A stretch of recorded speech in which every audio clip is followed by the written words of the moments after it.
Bonjour, je suis Mylène Delahaye, kinésiologue et praticienne en psychogénéalogie et constellation familiale.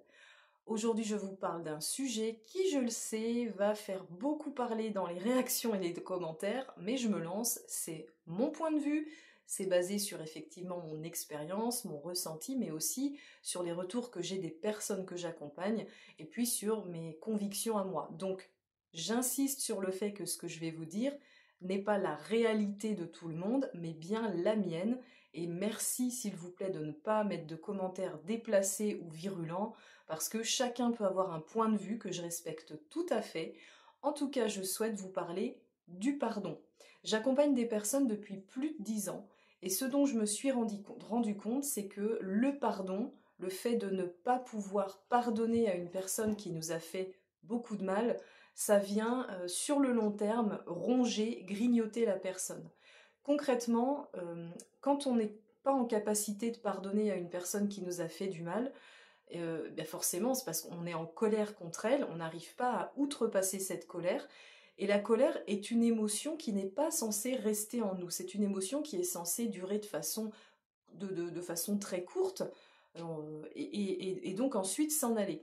Quand la colère n'est pas digérée, qu'est-ce qui va se passer? Elle va se transformer en rancœur et en amertume. Elle va gangréner à l'intérieur de nous, et c'est nous les premiers qui sommes impactés par cette colère, puisque après ça peut développer, ça peut se traduire par des aigreurs d'estomac, des brûlures d'estomac, des insomnies, enfin voilà, ça peut déséquilibrer tous nos corps, physique, émotionnel, mental, énergétique, spirituel. Mais ce qu'il faut comprendre, c'est que cette colère, comme elle n'est pas digérée tout de suite, effectivement, elle va venir s'installer de façon un petit peu sournoise en nous, et donc, comme je le disais, provoquer un sentiment d'amertume et de rancœur. Et quand on arrive à ce stade-là, là c'est difficile effectivement de pardonner à la personne. Alors moi je vous parle du pardon et de la notion de pardonner aujourd'hui, mais en m'appuyant sur le mot en lui-même. C'est-à-dire que si vous décortiquez le mot pardonner, on va le découper en deux morceaux et ça va donner part, donner, redonner sa part à l'autre. Moi, c'est comme ça que je l'entends et c'est comme ça que je propose de travailler dans mes accompagnements. Donc bien souvent, à la fin d'une consultation, et évidemment si c'est cet outil-là qu'il faut mettre en pratique, je vais proposer une méditation du pardon que j'ai mise en place. L'objectif, encore une fois, ça va pas être oublier ce que la personne m'a fait, parce qu'on n'oublie pas en fait, c'est pas possible. On apprend à vivre avec, on apprend à se détacher de l'émotion qui est en lien avec le souvenir.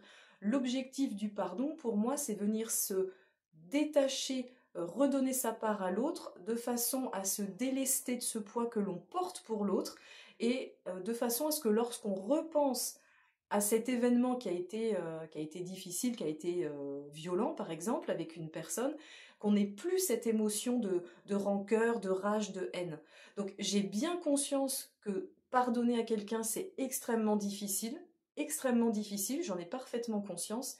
Par contre, essayez de comprendre que ne le faites pas pour elle, vous ne le faites pas pour cette personne, vous le faites pour retrouver de l'apaisement intérieur, et puis pour vraiment vous libérer de ce lien toxique en fait qui continue à vous relier à la personne. Donc je sais que voilà, quand quelqu'un vient me voir pour notamment ce motif-là, hein, qui a eu un gros clash avec quelqu'un et que la personne elle s'en remet pas, et ça peut remonter à des semaines, des mois, mais voire des années, on est toujours dans cette rancœur-là, je lui transmets des outils sur le pardon pour couper les liens toxiques et puis pour que elle, voilà, elle se retrouve dans un état de tranquillité qu'elle n'avait plus depuis longtemps. Donc j'espère que c'est clair pour vous. Encore une fois, je vous livre un point de vue. Vous avez le vôtre, tout à fait respectable. Comme on dit, n'ayons pas le même point de vue, mais ayons le même respect.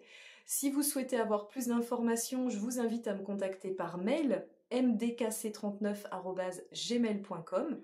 Je ne réponds pas à tous les messages qui sont sous la vidéo, je peux pas, souvent il y en a beaucoup trop, donc je peux pas répondre à tout le monde. Et donc si vous souhaitez une consultation, je vous reçois en présentiel en Vendée, mais je fais également des consultations en visio. Vous avez toutes les informations juste en dessous de cette vidéo, et encore une fois, n'hésitez pas à me contacter par mail si vous avez besoin de plus de précision.